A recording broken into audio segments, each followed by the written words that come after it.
Caros amigos, é com imenso prazer que nos encontramos aqui mais uma vez para estudarmos a boa nova de Jesus. Jesus encarnou-se para nos ensinar um código de vida que nos permitiria viver em plenitude. Nós ainda não vivemos em plenitude, nós ainda não alcançamos um estado de alma que nos traga felicidade perene, mas estamos caminhando para isso, através dos estudos constantes do seu código divino, do seu código de vida. Mas antes de começarmos, vamos buscar o Mestre Jesus com os nossos pensamentos e com o nosso coração elevado em paz, em amor, em harmonia. Querido Mestre, em todos os instantes de sua vida e da nossa vida, estais conosco. Muitas vezes nós não percebemos a sua presença, nem os seus mensageiros, porque a dor, o desespero e a angústia toma conta da nossa existência e não percebemos assim a sua assistência carinhosa dentro da nossa vida. Em outros momentos, como agora, sentimos com real intensidade a sua presença junto com os amigos espirituais. Queremos, Mestre, agradecer a sua infinita paciência, agradecer a sua dedicação para com cada um de nós.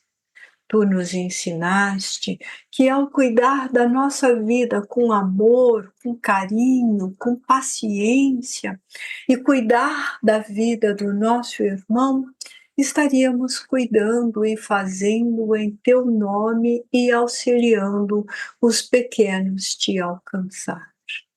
Que possamos ser instrumentos de sua paz em todos os lugares em que formos. Que possamos, Senhor, ser o seu instrumento de luz, o sal da terra, a luz do mundo, que ajuda a clarear a dor e o desespero dos nossos irmãos. Que assim seja. A boa nova de hoje é sobre a luz, o candeeiro e o alqueire. O alqueire era um vaso. Hoje a gente quase não fala esse nome para um vaso grande e opaco. Jesus diz que aquele que acende o candeeiro, aquele que acende a lâmpada, naquela época não havia eletricidade, acendia-se uma lâmpada nesse candeeiro, ou nesse lampião, como nós conhecemos no português. Ele diz que nós não acendemos ele para colocar embaixo de um alqueire, colocar embaixo de um vaso opaco, porque ele não serviria para nada, a casa continuaria no escuro. Mas que quando a gente acende essa lâmpada, quando a gente acende esse lampião, nós devemos colocar no alto da casa para que ilumine todos os que ali estão e para que aqueles outros que vêm à distância também possam ver essa luz como um farol. Quando nós descobrimos a boa nova de Jesus, quando nós encontramos Jesus, nós nos colocamos à disposição para renovar em nós toda aquela parte que não é boa, porque nós oscilamos sim entre o bem e o mal. Tem momento em que nós gostamos do bem, fazemos o bem e queremos ser bons. E há outros momentos que nós não somos tão bons assim, que nós não estamos pensando tanto no bem assim. Por exemplo, quando alguém nos machuca, quando alguém nos fere, nós não queremos, muitas vezes, que essa pessoa vá bem. A gente não consegue desejar, num primeiro momento, que essa pessoa fique bem, que ela seja feliz, que ela continue o seu caminho em paz. Muitas vezes nós queremos nos vingar. Ela nos machucou, nós também queremos machucá-la. Isto não é o que Jesus ensinou. Portanto, quando a gente conhece Jesus, a gente começa a modificar essas ações. A gente até tem vontade de falar mal da pessoa, de criticar a pessoa, até de se vingar da pessoa. Mas o código divino de Jesus na nossa vida, o Evangelho fazendo parte na nossa vida, nós nos recusamos a fazer isto. E quando nós nos recusamos a propagar o mal que chegou em nós, isso nos causa uma angústia, nos causa um sofrimento, nos causa uma tristeza, uma depressão. E aí a outra pessoa pode perguntar para nós: por que que você está triste? E a gente diz assim: ai, é porque uma pessoa me feriu, me magoou, e eu estou tentando lidar com isso, estou tentando perdoar, estou tentando compreender. Só que isto ainda causa um mal em mim, então eu fico sim angustiado e triste. Algumas pessoas compreendem essa nossa atitude e dizem: olha, muito bem, é isso mesmo, é assim que nós realmente devemos agir. Outras pessoas não. Outras pessoas acham que estamos errados. Se a pessoa feriu, nós devemos ferir também. Mas Jesus nos ensinou em outra passagem, fora esta aqui do candeeiro, que quem fere com a espada será ferido. Então, quem fere com ferro será ferido.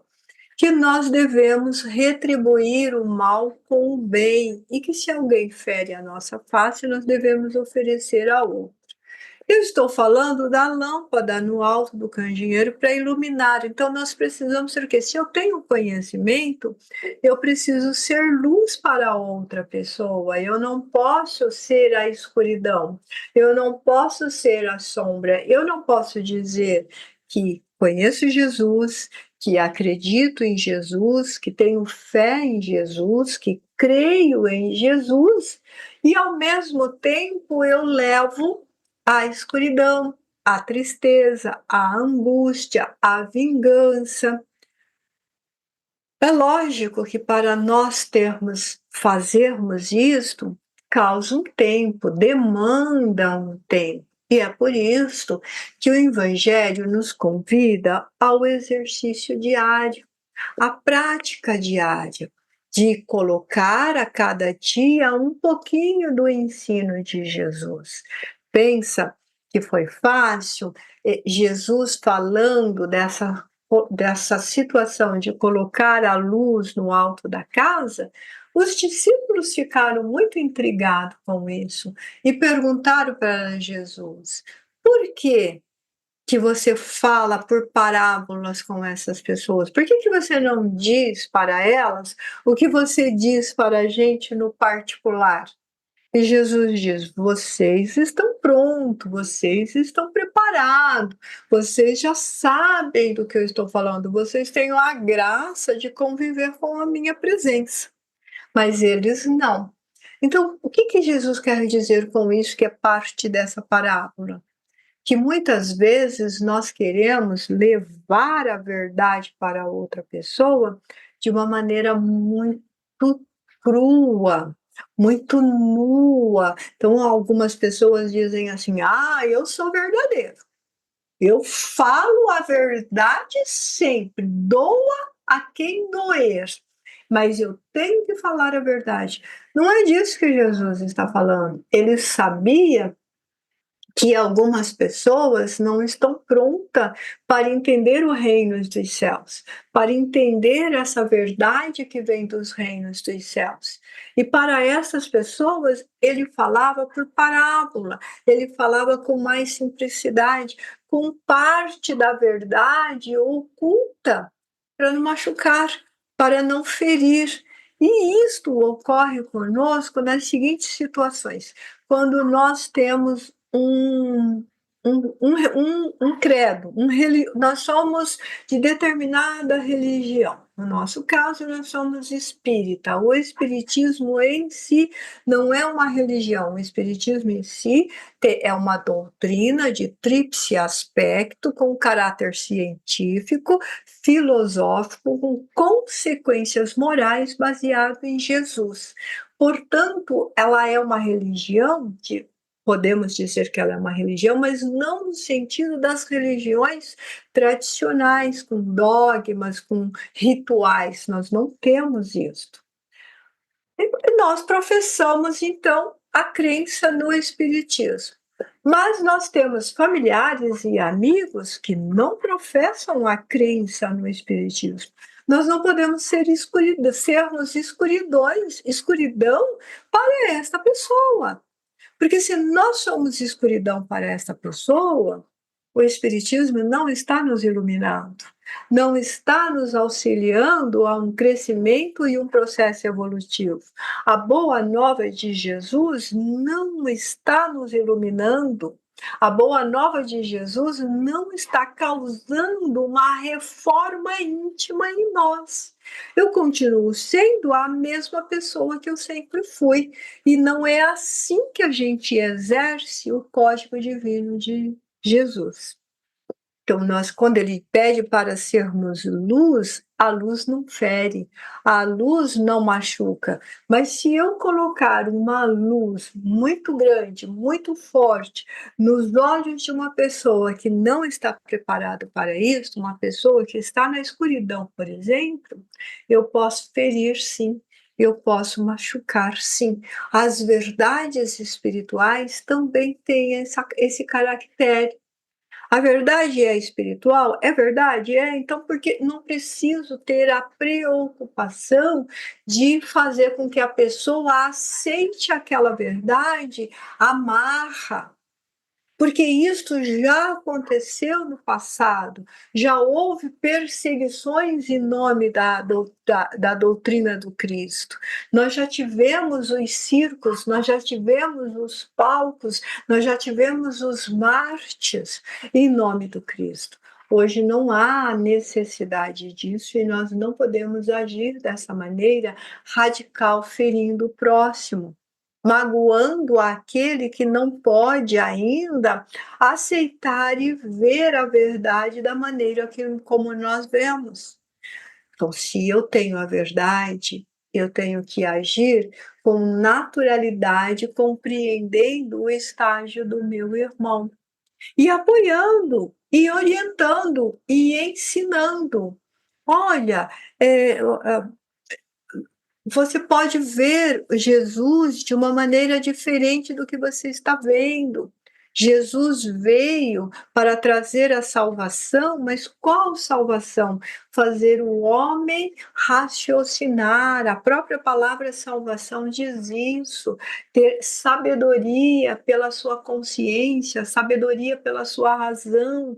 Vamos raciocinar. Uma fé, ela é mais iluminativa, ela é mais produtiva, como ensinou Paulo, quando eu consigo saber o motivo, o porquê que eu tenho aquela fé naquela determinada coisa, naquela determinada situação. Quando a pessoa é mais simples, professa uma religião dogmática diferente da nossa, nós devemos respeitar e ser luz também. Nós devemos ouvir esta pessoa com carinho. Muitas vezes nós não temos muita paciência para ouvir aquela outra pessoa naquilo que ela está fazendo, naquilo que ela crê, naquilo que ela exerce a função de fé. Ela acredita naquilo, ela acredita daquela forma. Eu não posso ser escuridão na vida dela, eu tenho que ser luz.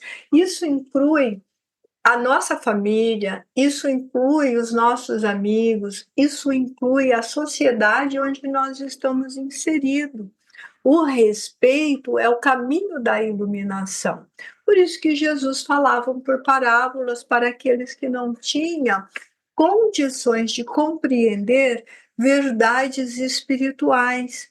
ainda hoje, século XXI, nós temos irmãos nossos encarnados que creem que a vida ela é uma só, ela é única, que você foi criado no momento do berço, da sua gestação, no momento em que você foi gestado e você nasceu, e a sua vida vai terminar quando você alcançar o fenômeno chamado morte. E que ao acontecer isto, você vai ser julgado pelos seus atos. Se os seus atos for bom, você vai para um céu. Se os seus atos não for bom, você vai para uma região de pranto, de dor, de sofrimento, e que esse sofrimento e esta bondade são eternas. E aí, às vezes, a gente ri dessa situação, porque ela crê daquele jeito, ironizamos esses nossos irmãos e não conseguimos caminhar e dar um pouco de luz para eles, e também não conseguimos apaziguar a sua alma, transmitir-lhe um pouco de carinho, transmitir-lhe um pouco de paz. Mas se a gente olhar para ele e falar assim, meu irmão, isto é verdade, a vida é uma só, no exato momento em que Deus nos criou, ele não vai criar novamente. Nós somos espíritos imortais, temos a imortalidade pela frente, e a partir do instante em que nós fomos criados, simples e ignorantes, nós vamos desenvolver um imenso conhecimento, e esse conhecimento precisa de muitas etapas. Estas etapas é o que nós chamamos de reencarnação. Não significa que você vai ser criado de novo, de novo e de novo. Então você está dando razão para essa pessoa, mas ao mesmo tempo você está esclarecendo um lado que para ela é obscuro, que é oculto e que ela não compreende, sem ferir. E depois nós vamos para o estado, aquela pessoa que vai viver eternamente no paraíso, e aquela outra que vai viver eternamente no sofrimento.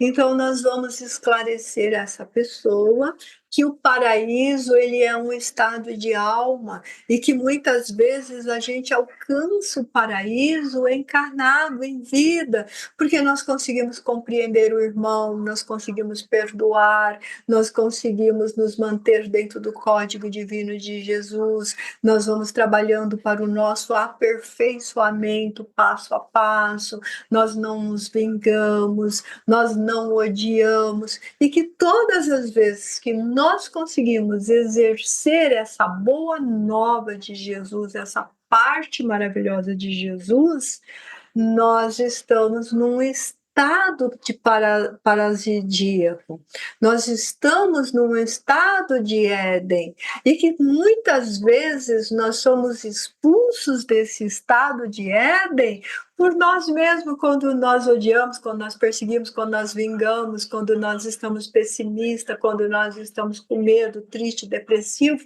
nós voltamos para aquele estado de sofrimento, aquele estado infernal, porque é um estado de dor, é um estado de angústia, é um estado de desespero. E esse desespero, nós não conseguimos enxergar a luz, nós estamos na escuridão. Literalmente, nós estamos embaixo do alqueire. Nós estamos debatendo com a nossa expectativa curta, porque as sombras nos dão uma expectativa curta da realidade. Então você está, ao mesmo tempo que você mais uma vez está dando razão para aquele irmão, você está esclarecendo, mostrando essa possibilidade de uma fresta de luz diferente nessa maneira dele pensar e agir. E sem você mexer na fé dele, sem você ironizar a fé, sem fazer escárnio da fé. Uma outra coisa nessa mensagem, nessa passagem aqui do evangelho que nós estamos fazendo hoje, é que Jesus pede para nós irmos àqueles da casa de Israel primeiro e depois procurar aqueles outros. Primeiro, não, ele fala assim: não ides aos gentios, mas ides à casa de Israel. É muito interessante essa passagem, porque Jesus está dando uma coisa e uma situação que muitas vezes nós não levamos em consideração nos tempos de hoje. Ah, é porque era naquela época que Jesus falou lá para o seu povo, e o seu povo já estava mais preparado, já conhecia um Deus único, já estava preparado para esse Deus único, já esperava um Messias, já esperava um ungido que fosse libertar daquela situação de escravidão do Império Romano. E os gentios eram o próprio povo romano, as próprias as outras raças, que não acreditavam, que não tinham fé nesse Deus único, nessa esperança de Deus único. Então, nós pegamos por este ângulo, só que não é exatamente, não é só isto. Não é só isso que Jesus quis dizer. Vamos colocar hoje, no século XXI, nos tempos atuais, as nossas casas espíritas, os nossos templos, outras religiões, estão abarrotados de irmãos, inclusive nós mesmos, que temos uma fé em Jesus, que temos uma fé num Deus único, que temos uma fé nas coisas dos céus, no reino dos céus. Então, primeiro, mas nós temos irmãos nossos circulando junto conosco, na nossa família, no nosso templo religioso, na nossa casa espírita, que não está com a fé tão forte quanto a nossa, está com uma fé vacilante, está com medo, está inseguro, e então nós precisamos ir em primeiro à casa de Israel, ou seja, primeiro nós temos que ajudar os que estão próximos de nós, os que professam o nosso mesmo credo, o que estão dentro da nossa família, o que estão dentro dos nossos amigos. E depois nós vamos às multidões. Então é muito interessante que muitas vezes nós queremos pregar às multidões, a casas lotadas de desconhecido, 200, 300, 1000 pessoas assistindo à nossa palestra que nós preparamos, que gastamos um tempão para preparar, e o irmão, companheiro de sala de reunião, junto conosco, está sofrendo, está triste, a gente não está observando, não está vendo. Então, quando ele fala que primeiro é para ir à casa de Israel, é para que nós não nos esquecemos disso, que nós temos que nos cuidar uns aos outros, para sermos luz, para ser esse sal da terra, para iluminar no alto da candeia. Que casa cheia de paz, que casa de irmãos com a fé forte, que casa de irmãos corajosos, que casa de irmãos de fraternidade. Por quê? Porque um auxilia o outro através da luz que se derrama entre todos. Então, esta é a mensagem de hoje, que Jesus traz esse estudo convicto de que nós precisamos iluminar a nossa casa, primeiramente o nosso próprio templo, a nós mesmos, iluminar aqueles que estão em torno de nós, auxiliando tanto na nossa casa pessoal como na nossa casa espiritual, para que nós possamos, assim, ser o sal da terra e a luz do mundo. Vamos agradecer, então, os amigos espirituais por mais essa palavra, por mais esse entendimento, por essa inspiração que eles nos ensinam e auxiliam o tempo todo. Mestre amado Jesus, querido amigo, de todo instante, de todo momento, nós lhe agradecemos infinitamente a oportunidade de estudar a tua boa nova, de levar um pouquinho de luz a nós mesmos e aos nossos irmãos. Que os amigos espirituais nos inspirem a sempre fazer o bem, sempre levar a paz, sempre compreender as suas lições e que nós possamos, Senhor, acima de qualquer coisa, praticar esse exercício diário do amor exercido em nós e exercido em nosso próximo. Nós te agradecemos por tudo e que a tua paz esteja conosco hoje e sempre.